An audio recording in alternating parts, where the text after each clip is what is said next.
Story की starting में हम हमारी फीमेल लीड ये किंग को देखते हैं और वो क्लब में आई होती है तो क्लब की मैनेजर कहती है मिस किंग आज यहाँ पर एक हैंडसम मेल मॉडल को हायर करने के लिए आई हैं क्योंकि जो भी उनको बेबी देगा वो उसको बहुत सारे पैसे देंगी।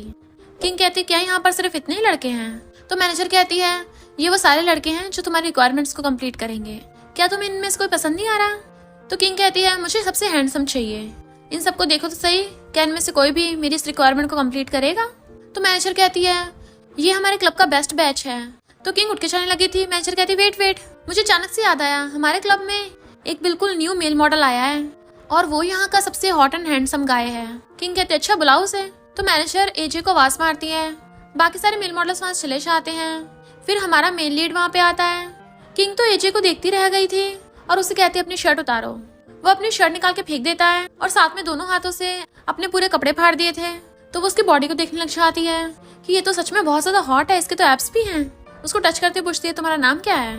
तो एजे सोचने लग जाता आखिर कौन हूँ मैं। फिर हम पास्ट में देखते हैं बहुत सारे बॉडीगार्ड्स टेम्पल के बाहर लाइन लगा के खड़े थे और वहीं पे हमारा मेन लीड मिस्टर बो भी होता है और बताया जाता है कि शहर का सबसे richest businessman, business tycoon mister बो अभी फॉरेन से कंट्री वापस आया है। और तब हमें पता चलता है कि एजे का रियल नेम मिस्टर बो है, वो बो ग्रुप का प्रेसिडेंट है। वो जैसे टेम्पल से प्रे करके बाहर निकलता है सारे बॉडीगार्ड्स उसके आगे झुक जाते हैं। फैंग कहता ब्रो अभी तुम फॉरेन से वापस आए और सीधा टेम्पल में प्रे करने के लिए आ गए। मिस्टर बोस को घूरता है तो कहता है नहीं मुझे कोई प्रॉब्लम नहीं है, पर बो फैमिली को कई जनरेशन से सिर्फ एक ही बेटा है जबकि ओल्ड लेडी ग्रैंडसन के लिए चिल्लाए जा रही हैं, तो इसलिए वो चाहते हैं कि तुम किसी नोबल फैमिली की बेटी से शादी कर लो। तो लड़कियां चूज करने के लिए ओल्ड लेडी ने तुम्हें वापस घर बुलाया है। मिस्टर बो कहता है मुझे लड़कियों में कोई इंटरेस्ट नहीं है और कार में बैठ के चला जाता है। पर तभी देखता है उसकी ग्रैंडमा अभी भी उसको बार बार कॉल कर रही है। एक बच्ची उसकी कार के आगे आ जाती है। वो कार को जैसे घुमाने लगा था तो उसकी कार का एक्सीडेंट हो जाता है और न्यूज में बताया जाता है कि रिचेस्ट बिजनेस टाइकून का कार एक्सीडेंट हो गया और तब से वो गायब हो गए। मिस्टर बो को अभी भी कुछ भी याद नहीं आ रहा था। इनफैक्ट हुआ कुछ यूं था कि वो जख्मी हालत में बार में आके गिर गया था और मैनेजर ने उसको देख लिया था।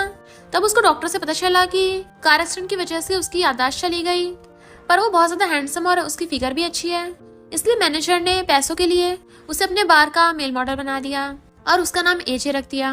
तो सोचती है लगता है मिस किंग एजे से इम्प्रेस हो गई है, फिर तो मैं इससे बहुत सारे पैसे कमा सकती हूँ। और उससे कहती है इसका नाम एजे है, ये तो घर के भी सारे काम कर लेता है और इसको बहुत सारी डिफरेंट लैंग्वेज आती है, बहुत ज्यादा हाई IQ है और सबसे इम्पोर्टेंट बात ये बहुत ज्यादा ओबीडियंट भी है। एजे किंग का हाथ पकड़कर अपनी चेस्ट पे रख लेता है कि जब तक तुम खुश हो मैं तुम्हारे लिए कुछ भी करूंगा।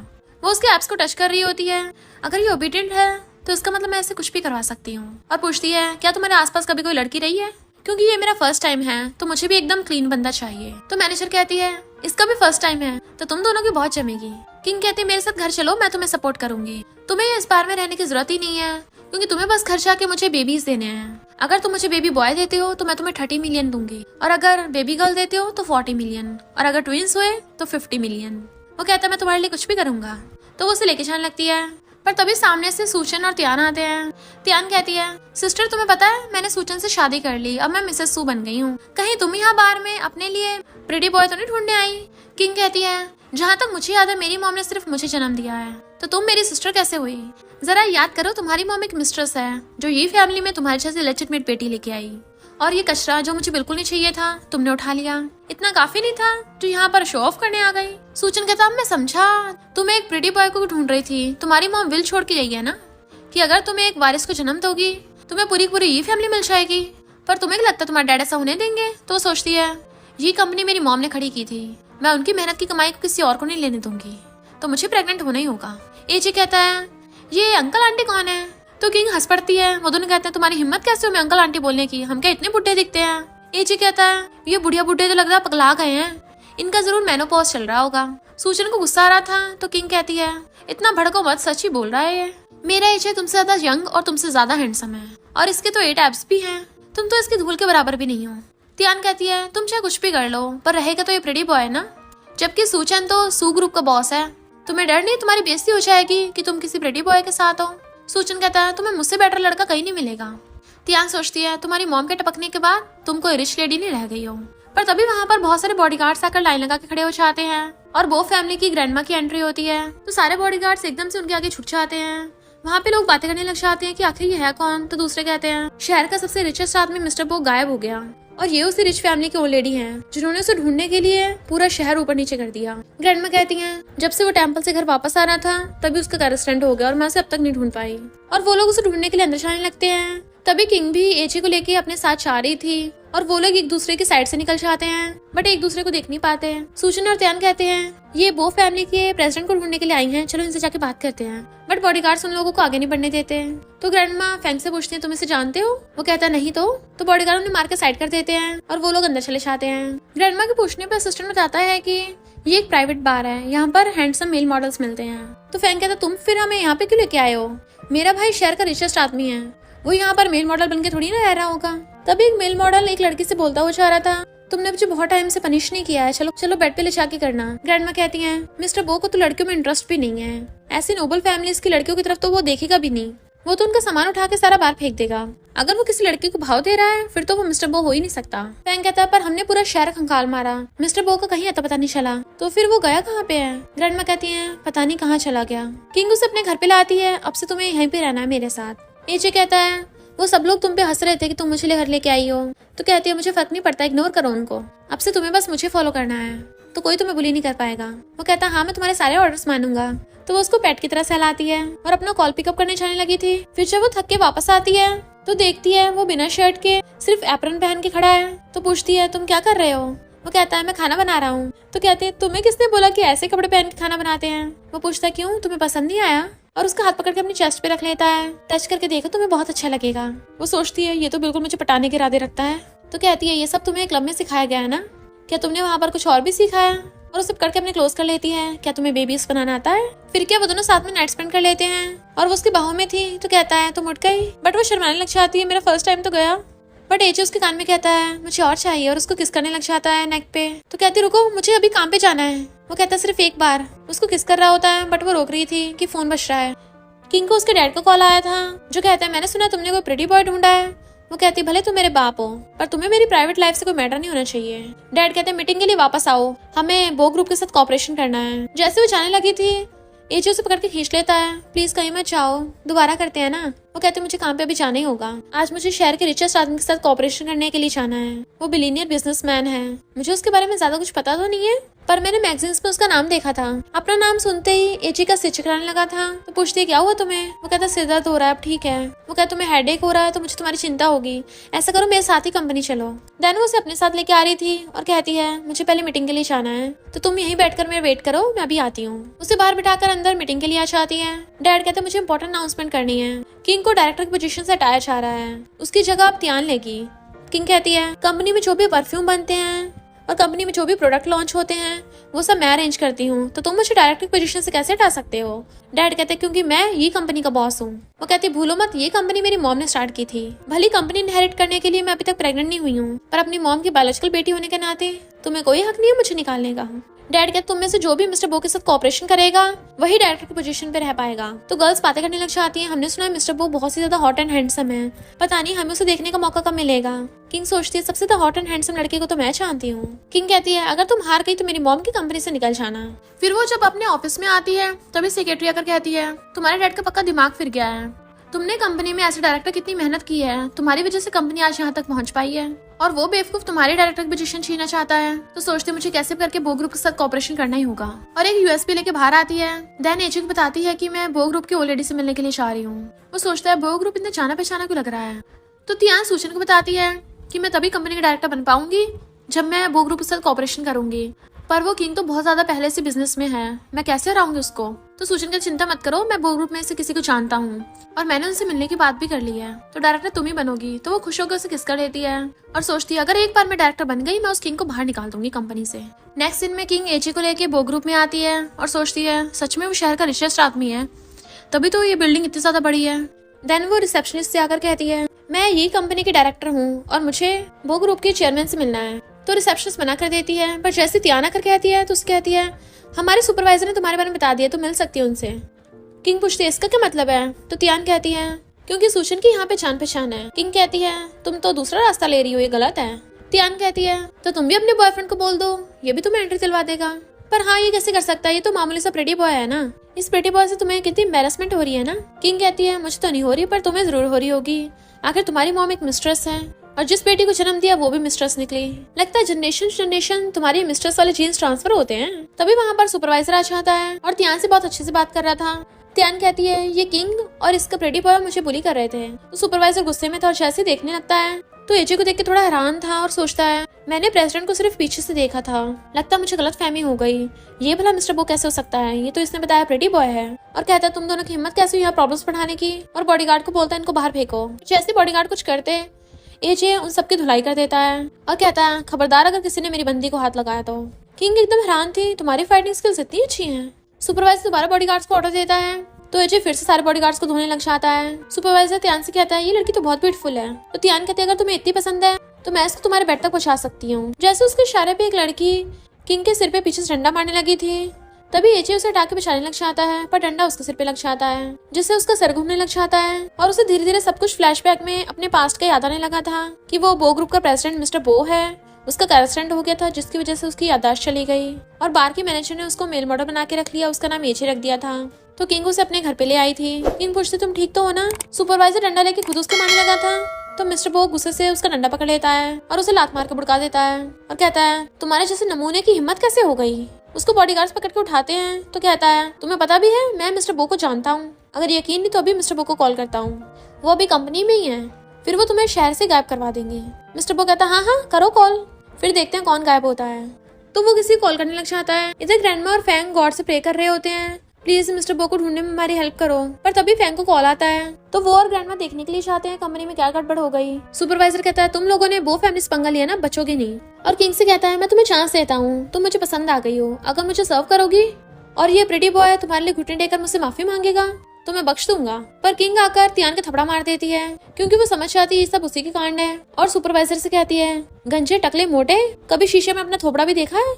मिस्टर बो सोचता है जब मेरी याददाश्त चली गई थी तो इसने मेरा ध्यान रखा तो मैं इसका प्रेटी बॉय बनकर रहूंगा। वो कहती चिंता मत करो मैं तुम्हें सपोर्ट करूंगी, तुम बस मेरे पीछे रहना। मिस्टर बो जैसे उसको देखता है तो उसको याददाश्त आती है अपने स्कूल टाइम की तो सोचता है ये तो वही है। इतने में वहाँ पर बॉडीगार्ड्स आकर लाइन में लग जाते हैं। सुपरवाइजर कहता है अब तो तुम लोग गए काम से और इतने वहाँ पर ग्रैंडमा और फैंगा चाहते हैं तो सुपरवाइजर शिकायत करने लग जाता है कि आप इस प्रिटी बॉय को सबक सिखाओ। उनके मिस्टर बो को देखने से पहले ही किंग उसके सामने आ जाती है, खबरदार अगर किसी ने इसको हाथ लगाया। बट मिस्टर किंग खुद ही आगे आकर कहता है सुना है तुम मुझे पनिश करने वाले हो। फैंग उसे देख के हैरान और कहता है ब्रो। ग्रैंडमा कहती है मिस्टर बो। सब लोग हैरान थे। सुपरवाइजर कहता है ये प्रिटी बॉय मिस्टर बो है। त्यान कहते ऐसे कैसे हो सकता है, ये तो कोई मेल मॉडल है। तो किंग मिस्टर बो से पूछती है कौन हो तुम। वो सोचता है इसको सिर्फ एक ओबीडियंट लड़का चाहिए तो मैं अभी अपनी आइडेंटिटी रिवील नहीं कर सकता, इसके साथ रहने के लिए मुझे अपनी आइडेंटिटी छुपानी पड़ेगी। जब हम साथ हो जाएंगे उसके बाद मैं मौका मिलते इसको सच बता दूंगा।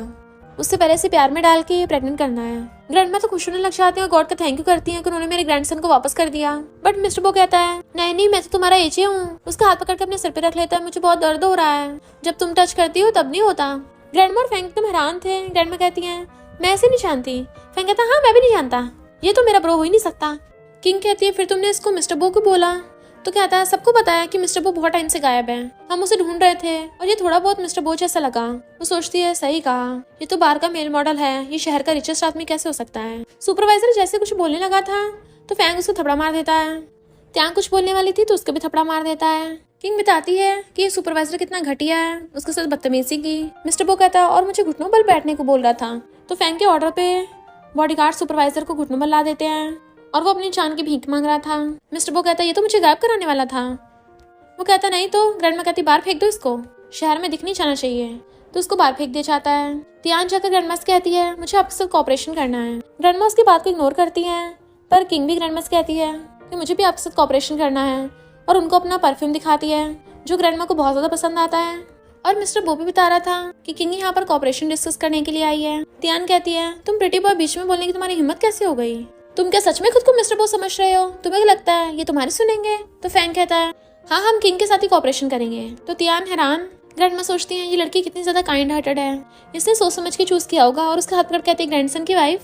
पर मिस्टर बो रोक के कहता है ओ लेडी इसका नाम किंग है। तो ग्रैंडमा कहती है बहुत बड़ी ढूंढी है और एकदम से उसके लिए 1 बिलियन का कॉन्ट्रैक्ट मंगा लेती है। त्यान कहती है प्रेग्नेंट होने वाली है। ग्रैंडमा एकदम हैरान और बहुत खुश होती है कि फाइनली हमारी बो फैमिली में वारिस होगा और कॉन्ट्रैक्ट फाड़ देती है कि 1 बिलियन काफी नहीं है, 100 बिलियन रेडी करो। त्यान बकवास किए जा रही थी इसलिए बॉडीगार्ड्स को बोल के उसको बाहर फेंकवा देती है। किंग उनका थैंक यू करती है। इससे पहले ग्रैंडमा कुछ बोलती मिस्टर बो उसको पकड़ के ले आता है, जबकि ग्रैंडमा उसके पीछे पड़ गई थी कि मेरे पास बहुत सारे पैसे हैं तो मुझे बहुत सारे ग्रेट ग्रैंड चिल्ड्रंस देना है। तो फैंग उनको पकड़ के रोक रहा था। ग्रैंडमा कहती है उसकी क्या मजबूरी रही होगी कि वो मेल मॉडल बन गया। तो फैंग कहता है पक्का ब्रो अपनी आइडेंटिटी छुपा रहे होंगे, तो अभी आप सच्चाई बताकर अपनी ग्रैंड डॉटर इन लॉ को डरा मत देना, वरना आपको ग्रेट ग्रैंड चिल्ड्रंस कहाँ से मिलेंगे। तो ग्रैंडमा अपना मुंह बंद कर लेती है। फैंग कहता अब समझ में आया, ऐसा नहीं है ब्रो को लड़कियों में इंटरेस्ट नहीं है, इनफैक्ट उन्होंने इसके लिए खुद को अभी तक वर्जिन रख रखा था। त्यान को बाहर फेंक दिया गया था। तो किंग आकर कहती है तुम्हें हमारी शर्त याद है ना, तुम कॉपरेशन तो करवा नहीं पाई हो, इसलिए तुम्हें अब ये कंपनी से बाहर निकलना होगा। और मिस्टर बो उसको गुड बाय आंटी बोल के चला जाता है। फिर घर आके किंग काम करने लग जाती है। वो कहता है तुम तब तक काम करो, मैं खाना बना कर लाता हूँ, और फिर उसके लिए कुकिंग करके लाता है। फिर हम पास्ट में देखते हैं, स्कूल टाइम पे वो बहुत ज्यादा सैड था और कुछ खाने वाला होता है, तभी वहां पर किंग आ जाती है और उसने उसको मोटिवेट किया था। तो सोचता है मैं तुम्हें हमेशा प्रोटेक्ट करूंगा। फिर वो खाना खाने के लिए आती है तो कहती है तुमने इतनी सारी डिशेस बनाई हैं, और खा के कहती है तो बहुत टेस्टी है, तुम्हारी फिगर इतनी अच्छी है, तुम घर के सारे काम भी कर लेती हो, कुकिंग स्किल्स भी इतनी अच्छी हैं, तुम तो हर चीज में टैलेंटेड हो, तुम इतने एक्सीलेंट कैसे हो सकते हो। वो कहता है क्योंकि मुझे तुम्हें इम्प्रेस करना है ना। और फिर कहता है तुम्हें रेड वाइन पसंद है तो मैं वो फैमिली वालों से मंगवा दूंगा। तो हैरान थी क्या तुम उनको जानते हो। तो कहता है मैं बार में रहता था ना, फैंग ड्रिंक करने के लिए आए थे उस दिन। किंग कहते इसका मतलब वो गे है। वो सोचता है नहीं इसको क्या गलत फहमी हो गई। तो कहते अच्छा उसको लड़कियां नहीं लड़के पसंद है। ही वाज लाइक इसको काहे कंफ्यूजन हो गई और कहता है प्लीज इस बात को सीक्रेट रखना। तो वो ओके डील बोल देती है। इधर फैंग लड़कियों के साथ था और उसको छींक आती तो कहता है पता नहीं कौन मुझे सुना रहा है। फिर जैसे उठ के जाने लगी थी उसे टकरा जाता और कहता है क्यों ना हम खाना खाने के बाद थोड़ी एक्सरसाइज कर लें, और अपना एप्रन निकाल देता है। देन उसका हाथ पकड़ के अपनी चेस्ट पे रख लेता है। क्या तुम्हें ये सब चाहिए। वो सोचती है ये फिर से मुझे बताने लग गया, और हाँ बोल के उसको किस करने लग जाती है। वो किस करता हुआ उसे गोद में उठा लेता है। तो कहती है मुझे बेबी चाहिए, इसलिए वो उसे गोद में उठा के टेबल पर उठा देता है और उसे किस करने लग जाता है और कहता है जो तुम्हें चाहिए होगा मैं वो सब दूंगा। किसिंग करते करते वो दोनों टेबल पे लेट जाते हैं। मॉर्निंग में उठती है तो उसे याद आता है कि वो बहुत ज्यादा टाइम सो गई है और जल्दी से उठ के भागती है कि लेट ना हो जाऊं। मिस्टर बो बाहर एक्सरसाइज कर रहा होता है, वो भी बिना शर्ट के। तो वो उसको देखने लग जाती है और कहती है अरे नहीं मुझे तो जल्दी कंपनी जाना है, और उसको पैसे देने लग जाती है ये तुम्हारी पॉकेट मनी है। तो वो उसको किस कर लेता है मैं तुम्हें लेके चलता हूँ। वो रेडी होकर कार में बैठ जाती है और कहती है ठीक है मैं जा रही हूँ। वो कहता है जरा ध्यान से जाना। जैसे वो कार लेके वहां से जाती है तभी वहां पर बहुत सारी कार्स आती हैं जिसमें से फैंग और उसके बॉडीगार्ड्स निकलते हैं। मिस्टर बो अपनी टी शर्ट निकाल के फेंक देता है और अपने प्रेसिडेंट वाले गेटअप में आ गया था कि चलो बो ग्रुप में, और बॉडीगार्ड्स के साथ चला जाता है। किंग न्यूज सुन रही होती है जिसमें बताया जा रहा था कि रिचेस्ट मैन जो खो गया था वापस आ गया। तो उसके असिस्टेंट उसे कॉल कर बताती है कि बिजनेस टाइकून वापस आ गए हैं, इसलिए कंपनी की सारी लड़कियां बावली हो रही हैं कि उनको इतने हैंडसम लड़के से मिलने का मौका मिलेगा, बट उन्हें तो लड़कियों से एलर्जी है। तो जब आप मिस्टर बो से मिलोगी ना तो हमें बताना वो कैसे दिखते हैं। तभी सामने से एक गाड़ी आती है जिसमें से बहुत सारे गुंडे निकलते हैं। वो कारों की पूछते कौन हो तुम लोग। तो कहते हैं तुम ही किंग हो ना। वो इग्नोर करके जाने लगी थी बट वो उसको घेर लेते हैं। तो कहती है छोड़ दो मुझे, मैं तुम्हें डबल प्राइस दूंगी। तो कहते नहीं नहीं हमने त्यान को बोला है तुम्हें पकड़ेंगे। तो वो जल्दी से भाग लेती है। गुंडे उसके पीछे पड़े थे तो वो जल्दी से एजे को कॉल करने लग जाती है। फैंग बताता है कि जब से तुम कंपनी से गए हो पूरी कंपनी की बुरी हालत हो गई है, जल्दी से वापस आ जाओ। बट मिस्टर बो तो एक क्रेडिट कार्ड देख रहा होता है। वो पूछता है ये क्या है। तो कहता है किंग ने मुझे पॉकेट मनी में दिया है 1 लाख पर मंथ। फैंग हैरान था आप तो बिलीनियर हो, आपको 1 लाख की क्या जरूरत है। मिस्टर बो कहता तुम अपने काम से काम रखो। तो कहता है कल रात मुझे बहुत छींकें आ रही थी, क्या मुझे कोई डांट रहा था। मिस्टर बो कहता मुझे क्या पता। तभी मिस्टर बो को किंग को कॉल आता है। इधर गुंडे किंग को पकड़ लेते हैं। तो कहती है छोड़ दो मुझे, मेरा बॉयफ्रेंड तुम लोगों की वाट लगा देगा। तो वो सब हंसने लग जाते हैं। हमें पता है त्यान ने बताया था तुम्हारा बॉयफ्रेंड एक प्रिटी बॉय है, वो घंटा क्या ही कर लेगा। और वो किंग को पकड़ लेते हैं। तभी वहां पर एक कार आती है। तो वो लोग हैरान थे ये तो बो ग्रुप की कार है, यहाँ पे क्या कर रही है। और उसे कहते हैं तुमने तो अपने प्रिटी बॉय को बुलाया था ना, तो यहाँ पर बो फैमिली वाले क्या कर रहे हैं। जैसे कार आके रुकते हैं तभी वहां पर फैंग बाहर निकलता और बॉडीगार्ड्स को ऑर्डर देता है। इतने सारे बॉडीगार्ड्स को देखकर गुंडे डर के मारे वहां से भाग जाते हैं। फैंग आकर कहता तुम ठीक तो हो ना। तो वो उसको थैंक यू करती है। वो कहता मेरा नहीं मेरे ब्रो का थैंक यू करो। तो सोचती है मिस्टर बो ने मुझे बचाया, सोचा नहीं था कभी उससे मिलने का चांस मिलेगा। और पूछती है क्या वो कार में है। और कार के विंडो के पास जाकर कहती है मैं ये कंपनी के डायरेक्टर हूँ, तुमने मुझे 10 बिलियन का ऑर्डर दिया उसके लिए थैंक यू। मैंने कॉर्पोरेशन प्लान कंपनी में भिजवा दिया है और थैंक यू मुझे बचाने के लिए। क्या मैं तुमसे मिल सकती हूँ। और सोचती है कुछ बोल क्यों नहीं रहा, लगता है बहुत ज्यादा मिस्टीरियस है। जैसे वो कार का गेट खोलने वाली थी इससे पहले वो उसको देखती मिस्टर बो गेट बंद कर लेता है और फैंग भी उसको रोक देता है और बताता है कि ब्रो को लड़कियों से मिलना पसंद नहीं है। बट उसने मिस्टर बो की वॉच देख ली थी तो सोचती है ये तो फिलीपींस वॉच है, वर्ल्ड में सिर्फ 10 ही है। ऐसे तो मैंने सिर्फ मैगजीन में देखी थी। वैसे भी इतना बड़ा प्रेसिडेंट होकर मेरे जैसे छोटी मोटी इंसान से थोड़ी ना मिलेगा। पहले तो बाय करके जाने लगी थी, बट फिर फैंग से कहती है तुम लोगों की बात पे ध्यान मत देना, बस तुम खुश रहना, वही करना जो तुम्हारा दिल चाहता है। और उसे फाइट बोल के चली जाती है। वो हैरान था ये ऐसे एक्ट कर रही है। तो फिर वो उससे पूछता है ब्रो सिस्टर इन लॉ बहुत अजीब अजीब चीजें बोल रही थी, मुझे कुछ समझ नहीं आया। बट मिस्टर बो तो ये सोच रहा था कि अभी मेरी आइडेंटिटी रिवील ही होने वाली थी। और फिर किंग को कॉल करता है कि तुमने मुझे कॉल किया था, क्या हो गया। वो कहती है कुछ नहीं, मैं अभी कंपनी जा रही हूँ। और फैंग को कहता है कंपनी चलो। जैसे वो आती है सेक्रेटरी कहती है तुम लेट हो गई, जिसकी वजह से मॉर्निंग की मीटिंग कैंसिल हो गई और वो तियान जाकर तुम्हारे डैड से बात कर रही है। तो सीधा गेट खोल के अंदर आ जाती है। तियान हैरान तुम यहाँ कैसे। किंग कहती है क्यों, तुमने एक्सपेक्ट नहीं किया था मैं यहाँ पे आऊंगी। सूजन कहता है ये तो तुमसे प्यार से पूछ रही है। डैड कहता है जब तुम आई गई हो तो साथ में बैठ के खाना खाते हैं। तियान कहती सिस्टर कॉफी पियो, बट वो उसे कॉफी कप लेकर उसके ऊपर ही कॉफी पलट देती है। तियान चिल्लाने लग गई थी तो सूजन और उसके डैड हैरान थे। वो लोग कहते तुम पागल हो गई हो, दिन दिहाड़े तियान को बुली कर रही हो। डैड कहते हैं तुमने तो बिल्कुल कानून को अपने हाथ में ले लिया। वो कहती है मैं कुछ भी कर सकती हूँ, तुम लोग इससे नहीं पूछोगे किसने क्या किया है। इसने किसी को हायर करके मेरा किडनैप करवा रही थी। तियान कहती सिस्टर तुम क्या बोल रही हो, मैंने कब ऐसा किया। सूजन कहता है ये तो बहुत ज्यादा काइंड है, ये कभी ऐसा नहीं कर सकती।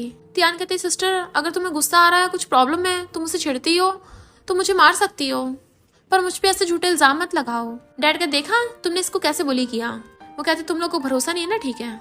डैड कहते हैं हम सब फैमिली मेंबर ही तो हैं। वो कहती है तुम लोगों ने कब मुझे फैमिली मेंबर समझा है, क्या मैं सच में तुम्हारी बेटी हूँ। चलो ठीक है बिजनेस की बात करते हैं।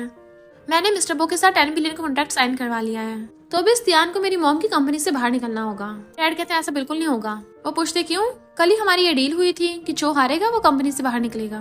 डैड कहते हैं अभी मैं इस कंपनी का बॉस हूँ, तो इसे फायर करने के लिए मेरी इजाजत की जरूरत है, तो मेरे होते हुए कोई इसे बाहर नहीं निकाल सकता। किंग कहती है तुम सच में इसके लिए अपना थुका हुआ भी चाट लोगे। और उल्टा वो लोग अब भी तियान का साथ दे रहे थे। खैर किंग को तो पहले से पता होता है कि ये लोग कितने ज्यादा शेमलेस हैं, अपनी बात पे तो पक्का मुकरेंगे। तियान उसका हाथ पकड़ के कहती है सिस्टर प्लीज मुझे माफ कर दो ना, मुझसे गुस्सा मत हो। और उसका हाथ पकड़ के खुद की थपड़ा मरवा लेती है और ऊपर से नाटक करने लग जाती है तुमने मुझे मारा क्यों। जैसे सूजन कुछ बोलने लगा था किंग को गुस्सा आ जाता है और उसको थपड़ा मार देती है।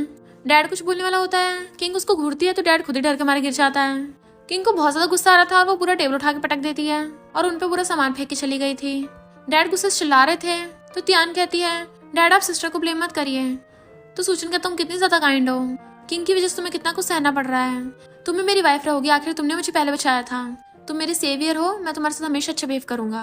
तो वो हंसती हुई उसको हक्कर लेती है और सोचती है तुम्हें कभी पता नहीं चलेगा कि तुम्हें मैंने नहीं किंग ने बचाया था। फिर वो गुस्से से अपने गुंडों कॉल कर रही थी, नमूनो तुमसे एक काम नहीं हुआ ढंग का, एक लड़की नहीं संभली गई इतने सारे गुंडों से।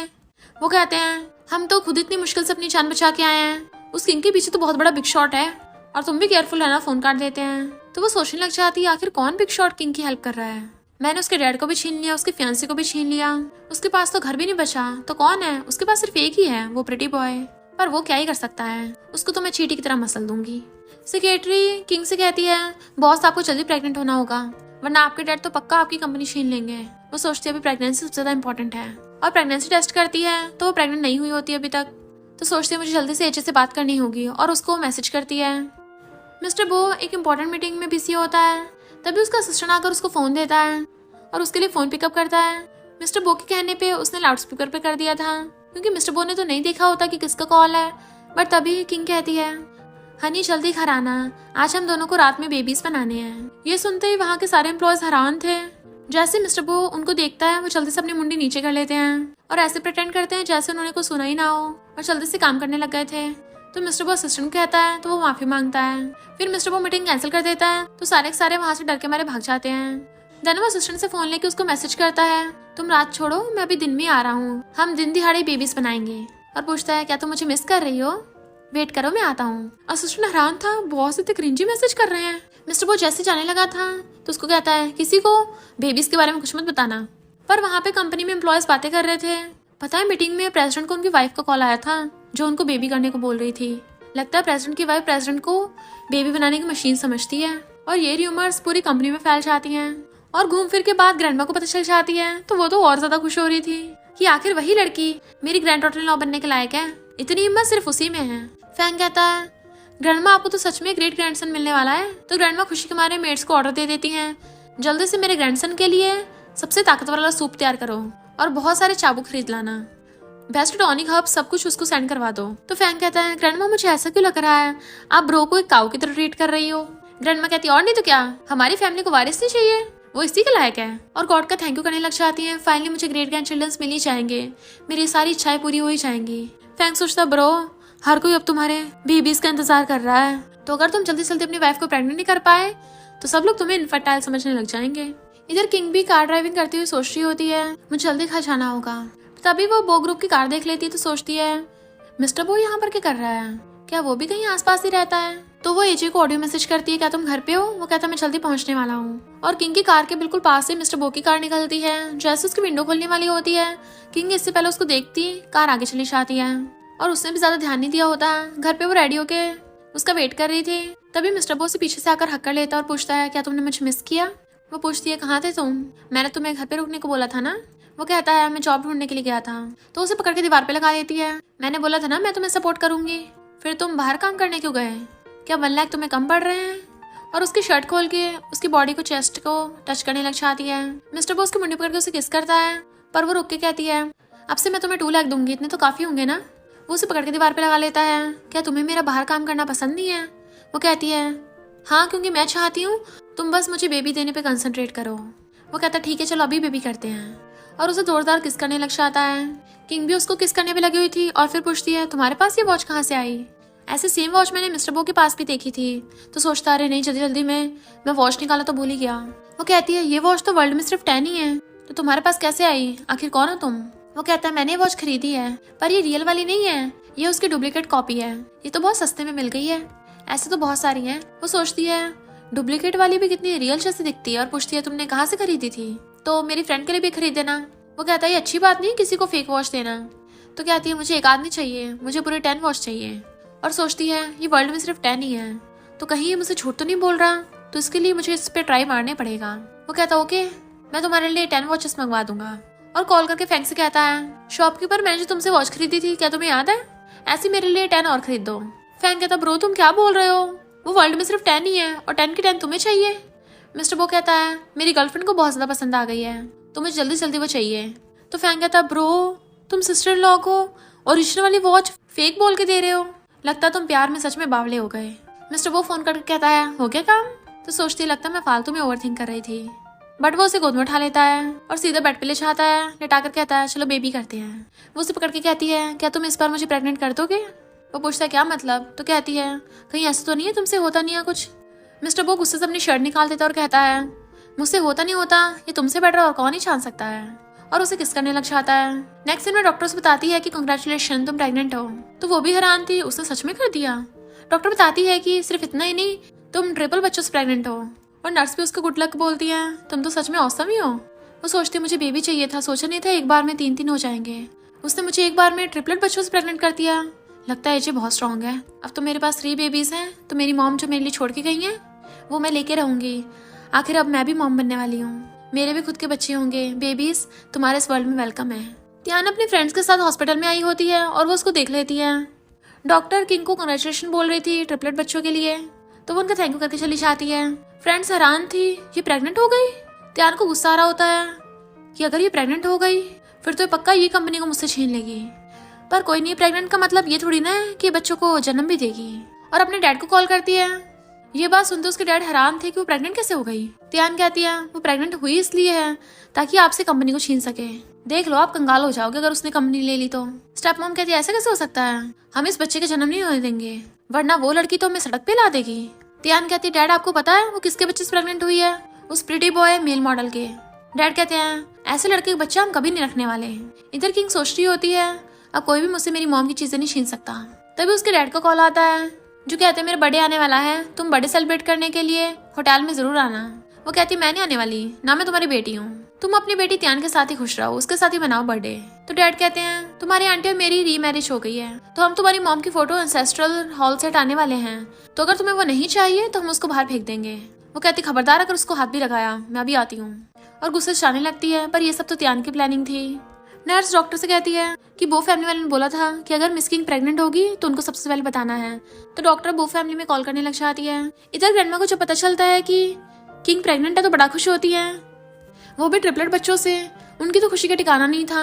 फैंग कहता मेरा ब्रो तो बहुत औसम है। ग्रैंडमा तो खुशी के मारे फोन ही फेंक के चली जाती हैं और सबसे पहले जाकर गॉड का थैंक यू करती हैं कि हमारी बो फैमिली तो कई जनरेशन से सिंगल पेरेंट थी और इस बार सीधा ट्रिपलेट्स मिले हैं। मेरे 3 ग्रेट ग्रैंड चिल्ड्रंस होंगे। और फैंग से कहते हैं जल्दी पता करो मेरी ग्रैंड डॉटर इन लॉ कहाँ है। फिर फैंग पता करके बताता है कि सिस्टर इन लॉ के डैड की बर्थडे पार्टी होने वाली है तो उनको होटल में बुलाया गया है। ग्रैंडमा कहती हैं ये सब उस नलायक की गलती है, उसने अपनी आइडेंटिटी छुपा के रखी, इस वजह से मैं उसके फादर इन लॉ से भी नहीं मिल पाऊंगी। पर कोई बात नहीं, तुम बॉडीगार्ड्स को बोलो जल्दी से कुछ गिफ्ट्स रेडी करें, मैं खुद उस बर्थडे पार्टी में जाकर उसके फादर इन लॉ का बर्थडे सेलिब्रेट करूंगी। फैंग कहता है पहले ब्रो से तो पूछ लेते हैं। ग्रैंडमा कहती कोई जरूरत नहीं है, मैं तो ग्रेट ग्रैंडमा बनने वाली हूँ, मुझसे तो यही खुशी संभाली नहीं चाह रही, जल्दी चलो। और जल्दी से भाग लेती हैं। नेक्स्ट सीन में हम ये फैमिली की बर्थडे पार्टी देखते हैं जहाँ पे बहुत सारे लोग आए हुए थे। देन किंग वहाँ पर आती है और कहती है मेरी मॉम की रैंकिंग दो। स्टेप मॉम कहती है तुम्हारे डैड का आज बर्थडे है, इतने सारे गेस्ट हैं, यहाँ पे मजा खराब मत करो। डैड सबको बताते हैं कि ये फैमिली की बड़ी बेटी किंग है और ये मेरी दूसरी बेटी तियान है और मेरा सेकंड सन इन लॉ भी आ गया। सूजन डैड को गिफ्ट देने लग जाता है तो गर्ल्स कहती हैं तुम क्या गिफ्ट लाए हो, जरा हमें भी दिखाओ। तो वो जैसे गिफ्ट खोलता है सब लोग देखने लग जाते हैं और हैरान थे। तो सूजन कहता है ये मैंने ऑक्शन से लिया है। तियान कहती है स्पेशली इसने आपके लिए बाय किया है और ये 7 मिलियन का है। तो सब लोगों के होश उड़ जाते हैं। स्टेप मॉम किंग से पूछती है क्या तुम्हारा बॉयफ्रेंड नहीं है, वो तुम्हारे डैड के लिए क्या लेके आया है। बाकी सब लोग भी बोलने लगे थे कि हमें भी दिखाओ क्या लेके आया है। पर तियान कहती है किंग को ज्यादा प्रॉब्लम मत डालो, बेचारे के लिए कितना मुश्किल होगा, आखिर उसका बॉयफ्रेंड तो एक बर्थडे गिफ्ट अफोर्ड तक नहीं कर सकता। लोग बातें करने लग जाते हैं। ये फैमिली का छोटा सन इन लॉ तो सू ग्रुप का बॉस है पर इसका बॉयफ्रेंड एक गिफ्ट तक नहीं खरीद सकता, कितना एम्बैरेसिंग है। डैड कहते तुम्हारा बॉयफ्रेंड बर्थडे पार्टी में नहीं आ सका, कोई बात नहीं। पर तभी वहाँ पर बॉडीगार्ड्स लाइन लगा कर आते हैं और उनके हाथ में बहुत सारे एक्सपेंसिव गिफ्ट्स थे। कहीं बहुत बड़ा विला था और कहीं 3000 एकर्स की लैंड और बताते हैं कि ये आपके सन इन लॉ ने भिजवाई है। डैड तो खुद हैरान थे कौन सी सन इन लॉ ने, और लोग बातें करने लग जाते हैं इतनी एक्सपेंसिव चीजें तो हमने आज तक नहीं देखी, पर ये गिफ्ट भिजवाया किसने है, क्योंकि ये फैमिली के सेकंड सन इन लॉ ने तो ऑलरेडी गिफ्ट दे दिया है। क्या ये गिफ्ट किंग के बॉयफ्रेंड ने भिजवाया है। किंग सोचती है मैंने तो नहीं भिजवाया, तो क्या एजे के पास इतने पैसे आ गए, उसने कैसे खरीदे।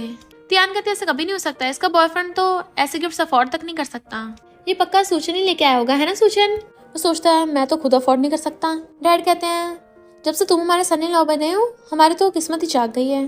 तियान कहती है मेरा बॉयफ्रेंड इतना कुछ लेके आया है पर तुम्हारा बॉयफ्रेंड खुद तक नहीं आ पाया, कितना एम्बैरेसिंग है ये। किंग कहते तुम्हारा खाना पीना तुम्हारे खर्चे सब कुछ तो मेरी मॉम की कंपनी से खर्चा निकलता है, आई बड़ी मुझे सुनाने वाली। तो तियान कहती तुम्हारी मॉम की रैंक ये रही मेरे पास, और उड़ा के मारती है कि कैच करना तो कर लो। किंग जैसे कैच करने लगी थी उसके इशारे पे स्टेप मॉम बैरडा देती है जिससे किंग ठुक जाती है और उसकी बैली पे चोट लग जाती है। वो नीचे गिर जाती है और उसके ब्लड निकलने लगा था।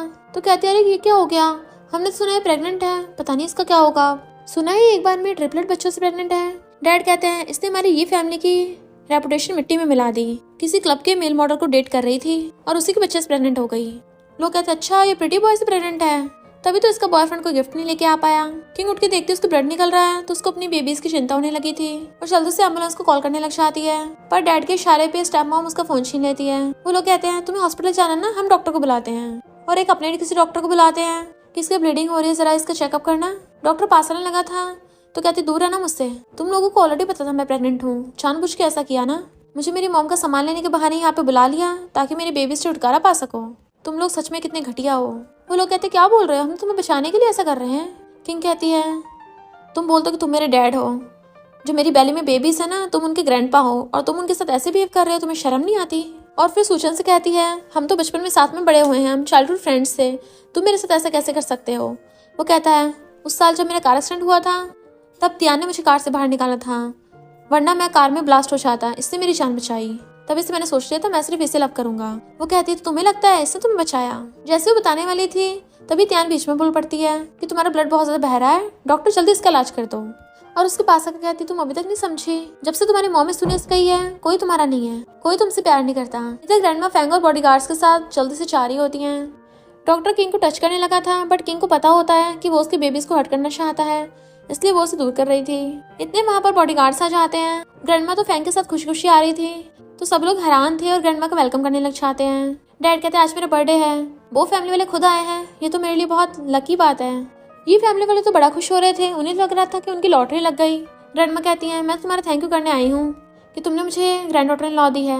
वैसे मेरी ग्रैंड डॉटर इन लॉ है कहाँ? फैंग देखता और कहता है वो रही। तो ग्रैंडमा चिल्ला पड़ती है। फैंग भागकर जाकर डॉक्टर को लात मार के भड़का देता है और किंग को देखने लगा था, उसके ब्लड निकल रहा है। ग्रैंडमा कहती जल्दी से उसको हॉस्पिटल ले चलो। वो कहती जल्दी से मेरे बेबीज को बचाओ। तियान कहती लगता है आपको गलत फहमी हुई है, ये तो किसी प्रिटी बॉय के बच्चे से प्रेग्नेंट है। ग्रैंडमा कहती प्रिटी बॉय तुम अंधी हो क्या? ये हमारे बो फैमिली के बिलीनियर ग्रैंडसन से प्रेग्नेंट है। तियान कहती ये कैसे हो सकता है? वो प्रिटी बॉय बो फैमिली का बिलीनियर ग्रैंडसन है। ग्रैंडमा कहती है मेरी ग्रैंड डॉटर इन लॉ तुम्हारी बेटी है ना, तो तुम उसे कैसे हर्ट कर सकते हो?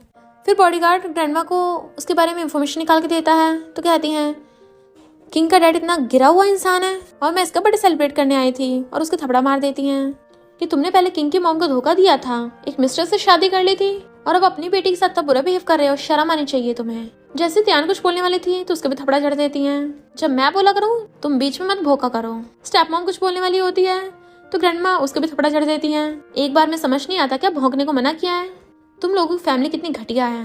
सूजन कुछ बोलने वाला था तो उसके भी थपड़ा जड़ देती हैं और उनके एक इशारे पे बॉडीगार्ड्स जाकर उन सबको पकड़ लेते हैं और सीधा जमीन पे ला दिया था। आखिर उनको उनकी असली औकात दिखाई दी।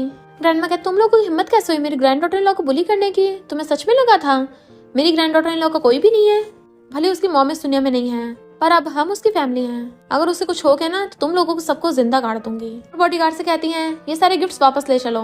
डैड कहते हैं ये तो सब सूचन ने भिजवाए थे। वो कहती घंटा तुम लोग इसके लायक नहीं हो, और वो लोग किंग को हॉस्पिटल ले जाते हैं। ग्रैंडमा ने पूरा होटल खरीद लिया था और उन लोगों को उसी होटल से बाहर निकलवा देती हैं। तो वहाँ का मैनेजर बोलता है अब से तुम लोग और डॉगीज इस होटल में अलाउड नहीं है। लोग कहते हैं ये फैमिली वालों ने वो फैमिली वालों को फेंड कर दिया और खुद डर के मारे भाग जाते हैं, हम सब में नहीं फंसना चाहते हैं। ग्रैंडमा और फैंग किंग को जल्दी से हॉस्पिटल लेके आते हैं।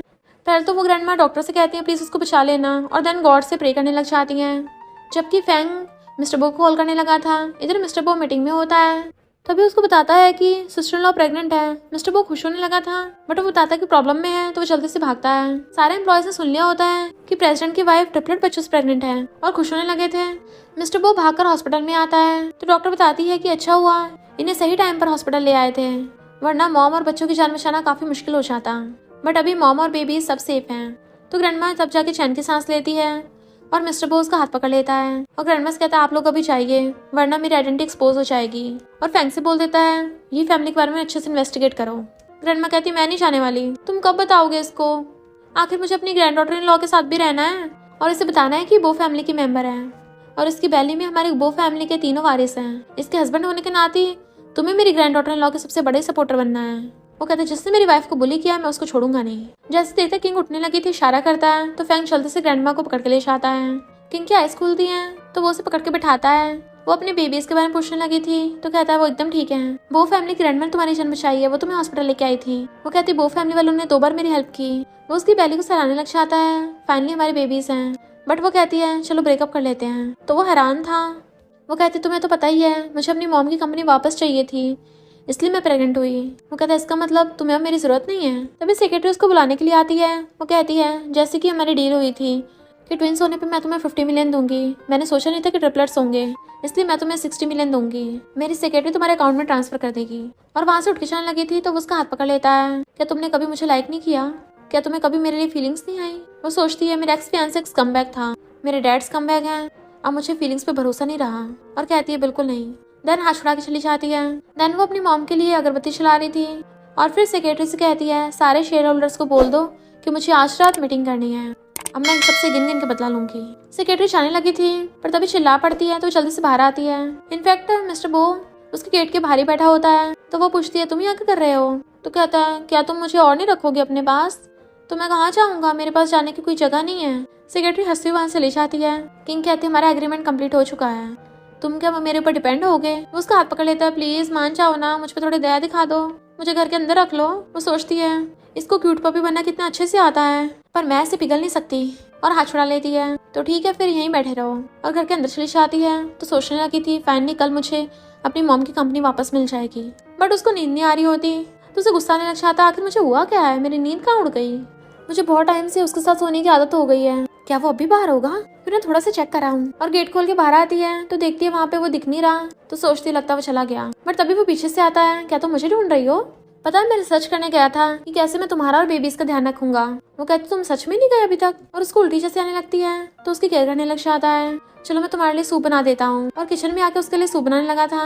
वो अंदर आके सोचने लग जाती है इससे छुटकारा पाना कितना मुश्किल है। वो उसके लिए सूप बना के लाके देता है और फूक मार के अपने हाथों से पिला रहा था। वो कहती है ये तो अच्छा है। तो कहता है ठीक है फिर मैं रोज तुम्हारे लिए बनाऊंगा। तो वो खुद ही पीने लग जाती है। मिस्टर बो उसके शोल्डर पे मसाज करने लग गया था कि इससे तुम्हें अच्छी नींद आएगी। अब शावर के बाद रोज मैं तुम्हें मसाज दिया करूंगा। फिर वो शावर लेने के लिए चला जाता है तो वो आकर कहती है मैंने बोला था ना हमारे बीच में सब खत्म हो गया। बट वो अपने कपड़े निकालने लग जाता है तो कहती है ये क्या कर रहे हो। तो कहता है शावर लेने के लिए तो कपड़े निकालने पड़ते हैं, ऐसे थोड़ी नहीं नहा लूंगा। और उसके क्लोज होने लग जाता है तुम मुझे क्या बोलने आई थी, और उसे पकड़ के अंदर वॉशरूम में खींच लेता है। चलो साथ में नहाते हैं, तुम प्रेग्नेंट हो, क्या पता तुम्हें खुद से नहाना चाहे। और उसे किस कर लेता है। वो कुछ बोलने वाली थी तो उसको दोबारा किस कर लेता है और कहता है जितनी बार तुम बोलोगी मैं उतनी बार किस करूंगा। उसे बार बार किस कर रहा था बट वो धक्का मारती है मैं तुम्हें पसंद नहीं करती। तो कहता है तुम मुझे टच कर सकती हो, और अब बताओ क्या तुम सच में मुझे लाइक नहीं करती। वो सोचती है ये पटाने में इतना अच्छा कैसे है, नहीं मुझे खुद पे कंट्रोल करना होगा। और कहती है तुम गेस्ट रूम में सोना। वो सोचता है तुम मुझसे एक दिन पक्का लव करोगी। इधर सूचन आकर ये फैमिली वालों को बताता है कि वो फैमिली की ओल्ड लेडी को कोई बीमारी है जिसकी वजह से उसे कंफ्यूजन हो जाती है और वो गलती से किंग को अपनी ग्रैंड डॉटर इन लॉ समझ रही है। वो लोग कहते हैं मैं तो पहले से पता था वो प्रीटी बॉय था, कभी भी मिस्टर बो नहीं हो सकता। तियान कहते अच्छा वो मिस्टर बो नहीं है वरना तो मैं बर्दाश्त नहीं कर पाती कि वो शहर के बिलियनियर इंसान से प्रेग्नेंट है। देन वो ये कंपनी के एक डायरेक्टर को अपनी तरफ कर लेते हैं और कहते हैं तुम्हें बस हमारा साथ देना है, उस किंग को सीईओ नहीं बनने देना, और हम तुम्हें बदले में ये ग्रुप के 2% शेयर्स देंगे। और वो भी लालच में आकर मान जाता है। तो वो उससे मिस्टर बो के बारे में पूछने लग जाते हैं तो वो कहता है मैं तुम लोगों को उनसे जरूर मिलवाऊंगा। इधर मिस्टर बो खाना बना रहा होता है हर बार की तरह बिना शर्ट के एप्रन में। उसके लिए न्यूट्रिशन ब्रेकफास्ट बना के लेके आता है। वो खाने लग जाती तो पूछता है तुम्हारी आज शेयर होल्डर मीटिंग है तो मुझे भी अपने साथ ले चलना। वो पूछती क्यों, तुम क्या करोगे। तो कहता है मैं तुम्हारे असिस्टेंट बन के जाऊंगा ना, ऐसे में पैसे भी कमा पाऊंगा और तुम्हारा ध्यान भी रख लूंगा। वो कहते ठीक है चलना। फिर वो सोचता है तुम्हारा जो कुछ भी है मैं तुम्हें वापस दिलवा के रहूंगा और उन नमूनों को सबक सिखा के रहूंगा। देन वो किंग के साथ कंपनी में आता है पर कंपनी में कुछ गर्ल्स मिस्टर बो को देख लेती हैं तो खुश होने लगी थी, वाओ कितना हैंडसम है ये। मिस्टर बो बाहर खड़ा होता है और किंग सीधा शेयर होल्डर्स की मीटिंग में जाती है और डैड को उठाकर खुद सीईओ की पोजीशन में बैठ जाती है और बताती है कि जैसी मेरी मॉम की विल में लिखा था मैं प्रेग्नेंट हो गई तो अब कंपनी मेरी हुई। डैड कहते हैं अगर तुम प्रेग्नेंट हो गई तो तुम सबसे बड़ी शेयर होल्डर बन जाओगी, बट स्टिल तुम्हें याद तो रखना ही होगा कि बाकी शेयर होल्डर्स तुम्हें तब भी सीईओ बनने से रोक सकते हैं। वो कहती है हर तरफ से कंपनी मेरी है तो तुम होते कौन हो बोलने वाले, और कौन सा डायरेक्टर मुझे मना करेगा। तो वाला डायरेक्टर कहता है तुम तो प्रेग्नेंट हो ना, और वो भी बिना शादी के, अनमैरिड प्रेगनेंसी, वो भी किसी जंगली बच्चे से। हमें अपनी कंपनी का नाम खराब थोड़ी ना करना है, और हमने तो सुना है वो लड़का प्रेटी बॉय है। किंग कहती है तुम्हें मेरे होने से बदनामी हो रही है, और इसका क्या, पहले से ऑलरेडी वाइफ है और बेटी भी है, तब भी इसके पास मिस्ट्रेस है और इसकी एक इलेजिटिमेट बेटी भी है। तभी मिस्टर बो आकर कहता है किसने कहा कि मैं प्रेटी बॉय हूँ, मैं कोई प्रेटी बॉय नहीं हूँ। वो डायरेक्टर हैरान था, मिस्टर बो यहाँ पे क्या कर रहे हैं। त्यान कहती है ये प्रेटी बॉय है और इसका नाम एजे है, मेरी सिस्टर इसको क्लब में से उठा के लेके आई है, ये बस एक मामूली सा मेल मॉडल है। पर डायरेक्टर सोच रहा था ये मिस्टर बो है, इसका मतलब मिस्टर बो किंग से बहुत ज्यादा प्यार करते हैं, तभी तो ये प्रेग्नेंट है। और उसकी फटने लग जाती है क्योंकि उसने भी उन लोगों का साथ दिया था, अब उसकी कैसे बैंड बजेगी, उसकी ये सोच सोच की हालत खराब हो रही थी। मिस्टर बो कहता है मैं कोई मेल मॉडल नहीं हूँ। तो डैड कहते तुम समझते क्या खुद को। तो वो डायरेक्टर से पूछता है तुम ही बताओ कि मैं कौन हूँ। तो डायरेक्टर त्यान पे चिल्ला के पड़ता है। त्यान कहती है तुम अचानक से इस मेल मॉडल का साथ क्यों दे रहे हो। वो कहता है क्योंकि तुम्हें पता भी है ये कौन है, और बताने वाला था। पर तभी किंग उठ के कहती है ये मेरा असिस्टेंट है, कोई मेल मॉडल नहीं है और ना ही कोई प्रेटी बॉय। मिस्टर बो कहता है और ना ही हमारा बच्चा कोई लेजिटिमेट है। डैड कहते हैं पर तुम्हारी कौन सी शादी हुई है। तो वो किंग का हाथ पकड़ कहता है हमने ऑलरेडी मैरिज सर्टिफिकेट ले रखा है। सब लोग हैरान थे। त्यान पूछती है तुम्हारी शादी होगी, अच्छा झूठ बोल रहे हो। वो लोग कहते हैं अगर सच है तो मैरिज सर्टिफिकेट दिखाओ। तो कहता कोई साथ में मैरिज सर्टिफिकेट लेके थोड़ी ना चलता है, मैरिज सर्टिफिकेट घर पे रखा है। तो वो लोग कहते हैं ठीक है फिर लाके दिखाओ हमें, हम वेट कर रहे हैं। मिस्टर बो कहता है ठीक है, और किंग को लेके चलने लगा था। वो कहता तुमने सबको ये क्यों कहा कि हम मैरिड हैं। तो कहता है चलो शादी कर लेते हैं ना। वो एकदम हैरान थी। तो कहता है तुम क्या चाहती हो, सब हमारे बेबीज को लेजिटिमेट बोले, तुम्हें अपनी मॉम की कंपनी वापस चाहिए ना, तो यही रास्ता है, तो क्यों ना हम फेक मैरिज कर लेते हैं। तभी सेक्रेटरी उसको बुला लेती है तो उसके पास चली जाती है। सूचन वहां पर आता है तुम यहाँ क्या कर रहे हो प्रेटी बॉय। उसे देख के मिस्टर बो को बहुत ज्यादा गुस्सा आ रहा था, पर खुद पे कंट्रोल करता है और कहता है मैं किंग का असिस्टेंट हूँ और वो मुझे लाइक करती है तो निकल यहाँ से। जैसे सूचन उसके मारने वाला था वो साइड हट जाता है और उल्टा उसको ही घूसा मार के भुड़का देता है कि तुमने मेरी किंग को बहुत परेशान किया है ना, पर अब वो मेरी बंदी है तो उससे दूर ही रहना, वरना तेरी ऐसी वाट लगाऊंगा ना किसी को मुंह दिखाने लायक नहीं बचेगा। किंग जैसी आती है तो देखती है सूचन उसके मारने वाला है, तो वो जाकर उसका हाथ पकड़ लेता है। वाइफ देखो ना, ये अंकल मुझे मारने वाला था। तो वो जाकर कहती है सूजन तुम पगला गए हो क्या, तुम्हारी हिम्मत कैसे हुई मेरे एजी को मारने की। वो कहता है मेरा फेस तो देखो, किसने किसको मारा, दिख नहीं रहा तुमको। तो वो कहता है ये ना तुम्हारे बारे में बहुत उल्टा सीधा बोल रहा था, इसलिए मैंने इस अंकल को गुस्सा मारा। ये बोल रहा था कि ये तुम्हें तुम्हारी मॉम की कंपनी वापस नहीं लेने देगा। तो किंग सूजन के गुस्सा मार देती है, मैं अपनी मॉम की कंपनी वापस लेके रहूंगी। और गुस्से से मिस्टर बो का हाथ पकड़ लेती है, चलो मैरिज सर्टिफिकेट लेने चलते हैं। जबकि मिस्टर बो उसको छुड़ाता हुआ जा रहा था, उसे लाकर कहते हैं हम फेक मैरिज करेंगे, बट मैं तुम्हें साथ में पैसे भी दूंगी। पर तभी वो उसके लिप्स पे फिंगर रख देता, आप चुप हो जाओ, चलो पहले अंदर चलते हैं। और वो सिविल ब्यूरो में आते हैं, वहाँ पर लोग लाइन लगा खड़े थे। तो कहती है लगता है बहुत भीड़ है, कल आना पड़ेगा। तो वो अपने फोन में मैसेज करने लग जाता है। वहाँ पे जो लोग लगे हुए थे लाइन में, वो कहते हैं अरे वहाँ देखो पैसे बट रहे हैं, और जल्दी से वहाँ भाग जाते हैं। तो वो लोग भी देखने के लिए आते हैं कि आखिर क्या हो रहा है। तभी पता चलता है कि फैंग सबको इन्वेलप बांट रहा है। वो रीजन पूछती है तो कहता है मेरी बिग बो की शादी हो गई है ना आज, इसलिए खुशी में सबको पैसे बांट रहे हैं। वो पूछती है मिस्टर बो की शादी हो गई, तो कहता है हाँ, उनकी व्हाइट मूनलाइट से। वो उनको कई सालों से लव करते हैं, फाइनली उनकी शादी हो ही गई है। वो सोचती है सोचा नहीं था मिस्टर बो ऐसे इंसान होंगे, अच्छी बात है, उनकी वाइफ भी बहुत लकी होगी। मिस्टर बो कहते चलो सर्टिफिकेट लेने चलते हैं। तो वो बाय करके उसके साथ अंदर चली जाती है। फिर वो उसके साथ मैरिज सर्टिफिकेट लेके आती है और सोचती है मैंने कभी शादी का सोचा नहीं था, पर इसके आने से अचानक से मैंने शादी कर ली। बट वो मैरिज सर्टिफिकेट की फोटो खींच लेता है कि मैं अपनी ग्रैंडमा को सेंड कर रहा हूँ। ग्रैंडमा तो मैरिज सर्टिफिकेट देख के बड़ा खुश होती हैं कि फाइनली इस नालायक को इतनी अच्छी वाइफ मिल गई है। और मेट्स को बुलाकर कहती हैं मैं अपनी ग्रैंड डॉटर इन लॉ के लिए बड़ी पार्टी रखूंगी। ग्रैंडमा की खुशी का तो कोई ठिकाना नहीं रहा था। किंग को कॉल आता है तो जल्दी से उसे लेके कंपनी में आती है और सबको मैरिज सर्टिफिकेट दिखाती है। तियान कहते उन्होंने सच में प्रीटी बॉय से शादी कर ली। डायरेक्टर कहता है ये किंग तो अब मिस्टर बो की वाइफ बन गई, यानी शहर के सबसे रिचेस्ट आदमी की वाइफ। और कहता है अब हम होते को ना बोलने वाले, इनकी ऑलरेडी शादी हो गई है तो बेबी लिटरमेट थोड़ी ना रहा है, तो मैं तो किंग की तरफ ही हूँ। और सोचता है भला मैं इन बेवकूफों के लिए मिस्टर बो से थोड़ी ना पंगा लूंगा। तो सब लोग भी किंग को वोट करने लग जाते हैं और फिर क्या ये कंपनी किंग की हो जाती है। सबसे पहले तो वो 2 अनाउंसमेंट करती है, वो डैड और तियान दोनों को फायर कर देती है कि मेरी मॉम की कंपनी से निकल जाओ। वो लोग मना कर रहे थे तो बॉडीगार्ड्स को बुला के उनको बाहर फिकवा देती है। सूचन वहाँ पर आता और बताता है कि गुड न्यूज है, प्रेसिडेंट बो की शादी हो गई और प्रेसिडेंट की वाइफ के लिए वो फैमिली को ऑलरेडी एक पार्टी रखवा रही है, मुझे भी इनविटेशन मिला है तो हम सब साथ में चलेंगे। तो वो लोग खुश हो रहे थे कि अगर एक बार रिचेस्ट फैमिली हमारा साथ देगी तो फिर किंग भी हमारा कुछ नहीं बिगाड़ पाएगी। फिर सूचन तियान को एक नेकलेस देता है कि ये तुम प्रेसिडेंट की वाइफ को दे देना, उनको पक्का पसंद आएगा। डायरेक्टर प्रेसिडेंट बो को देख के कुछ बोलने वाला था बट वो इशारा करता तो वो छुप हो जाता है और फिर वो लोग वहाँ से चले जाते हैं। किंग कहती है फाइनली मेरा मिशन कंप्लीट हुआ।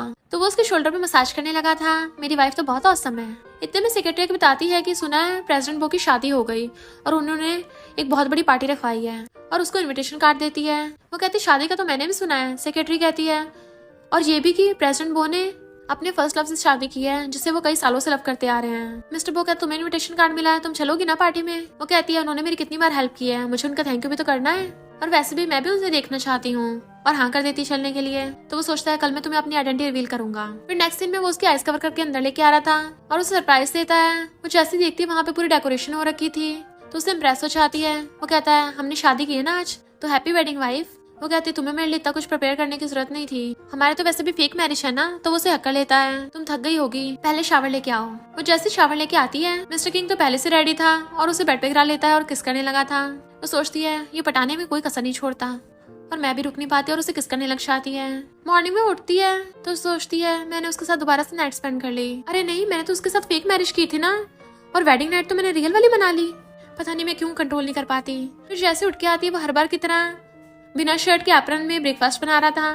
तो सोचती है लड़के कुकिंग करते हुए कितने हॉट एंड हैंडसम लगते हैं, इसकी तो फिगर भी इतनी अच्छी है, मन करता अभी खा जाऊं। वैसे इससे शादी करना इतना भी बुरा नहीं है। वो कहता तुम उठ गई, चलो ब्रेकफास्ट कर लो। वो बताती है कि मैं पार्टी में जा रही हूँ तो तुम कंपनी में अकेले चले जाना। उसे छोड़ने के लिए बाहर आता है तो वो कार में बैठ के बाय करके चली जाती है और देन उसके साथ ही वहाँ पर बॉडीगार्ड्स कार लेके आ जाते हैं। फैन कहता है ब्रो तुमने क्या हुलिया बना रखा है, बट वो तो उसकी बातों में ध्यान ही नहीं दे रहा था और सोचता है किंग मैं आ रहा हूँ, फाइनली मैं सबको ऑफिशियली अनाउंस करूंगा। इधर सब लोग पार्टी में आए होते हैं कि हम रिचेस्ट मैन की वाइफ की पार्टी में आए हैं, ये कितनी ज्यादा लग्जरियस है।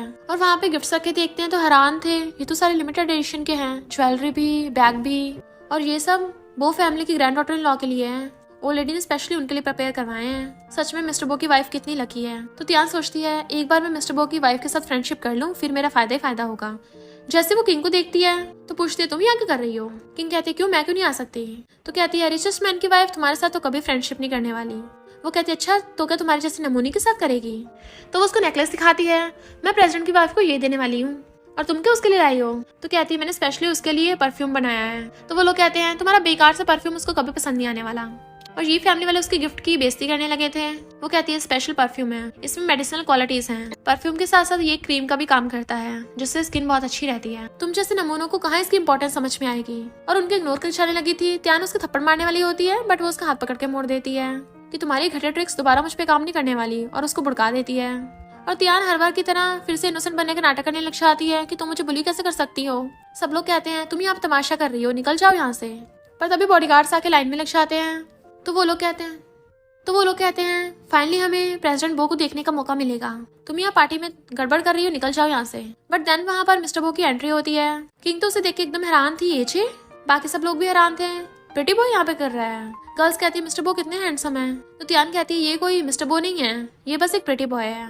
किंग पूछती है तुम यहाँ क्या कर रहे हो? वो बताने लगा था कि मैं एचे नहीं हूँ। तभी सूचन बीच में बोल पड़ता है ये तो मेल मॉडल है। और वो लोग उसे बाहर निकलने को बोलने लगे थे। तो वो कहता है मैं कोई मेल मॉडल नहीं हूँ। और किंग को बताता है कि मेरा नाम एचे नहीं है। तो त्यान कहती है ये एक मामूली सा असिस्टेंट है और ये विलेजर बॉय है। इसके डैड गैम्बलिंग करते थे और इसे पैसे कमाने के लिए मेल मॉडल बनना पड़ा। किंग कहती है तुमने मुझे अपनी फैमिली के बारे में क्यों नहीं बताया? पर तभी वहाँ पर ग्रैंडमा बॉडीगार्ड्स के साथ आ जाती हैं और कहती है किसकी इतनी हिम्मत, मेरी ग्रैंड डॉटर लॉ की पार्टी में तमाशा करोगे? तो ये फैमिली वाले और त्यान कहती है तुम लोग गए काम से अब। और त्यान ग्रैंडमा को गिफ्ट दिखाने लग जाती है और कहती है ये सब तमाशा कर रहे थे। ग्रैंडमा कहती है मैंने ये पार्टी अपनी ग्रैंड डॉटर लॉ के लिए रखी है, तुम लोगों के लिए नहीं। फैंग कहता बॉडीगार्ड्स पकड़ लो इनको। त्यान खुश हो रही थी, उसे लग रहा था कि इसको पकड़ेंगे बट बॉडीगार्ड्स आकर उनको पकड़ लेते हैं। ग्रैंडमा कहती है अब तुम कब अपनी आइडेंटिटी रिवील करोगे? तो वो ग्रैंडमा के पास जाता और कहता है मैंने पहले ही बोला था मैं कोई मेल मॉडल नहीं हूँ और मैं ही मिस्टर बो हूँ। तो सब लोग हैरान थे, उनके तो पैरों तलों से जमीन ही निकल गई थी। फैंग कहता है क्योंकि तुम लोग अंधे थे तब भी तुम्हें समझ नहीं आया। किंग हैरान तुम मिस्टर बो? तो वो उसको अपना इंट्रोडक्शन करने लग जाता है और ग्रैंडमा उसको साइड हटा देती है और कहती है तुम मेरी ग्रैंड डॉटर इन लॉ हो और मैं तुम्हारी ग्रैंडमा, और इसकी बैली में जो बेबीज है ना वो हमारी बो फैमिली के वारिस हैं। त्यान कहते इम्पॉसिबल, ये सच नहीं हो सकता। ग्रैंडमा कहती है तुम मेरी ग्रैंड डॉटर इन लॉ को नेकलेस देके उसके साथ फ्रेंडशिप करना चाहती थी, ऐसा तो अब तुम्हारे सपने में भी नहीं होने वाला। मिस्टर बो कहता तुम सबने मेरी वाइफ को बुली किया और मेरे बेबीज को हर्ट करने की कोशिश की, मुझे सब कुछ याद है, निकल जाओ यहाँ से वरना ऐसी हालत करूंगा जिंदा नहीं बच पाओगे। वो लोग तो शौक के मारे गिरीश आते हैं। तो डैड कहते हैं मैं तुम्हारा डैड हूँ। वो कहती है अच्छा तो अभी याद आया। ग्रैंडमा कहती है तुम लोगों का मेरी ग्रैंड डॉटर इन लॉ से कोई लेना देना नहीं है। और बॉडीगार्ड्स को बोल के उन सबको बाहर फेंकवा देते हैं और साथ में उन लोगों को भी जो वहाँ पे गेस्ट थे उनको बाहर निकलवा देता है। देन वो सूचन को बताता है कि तुम्हारा कार एक्सीडेंट करवाने वाला कोई और नहीं त्यान ही थी और तुम्हें तो उल्टा किंग ने बचाया था।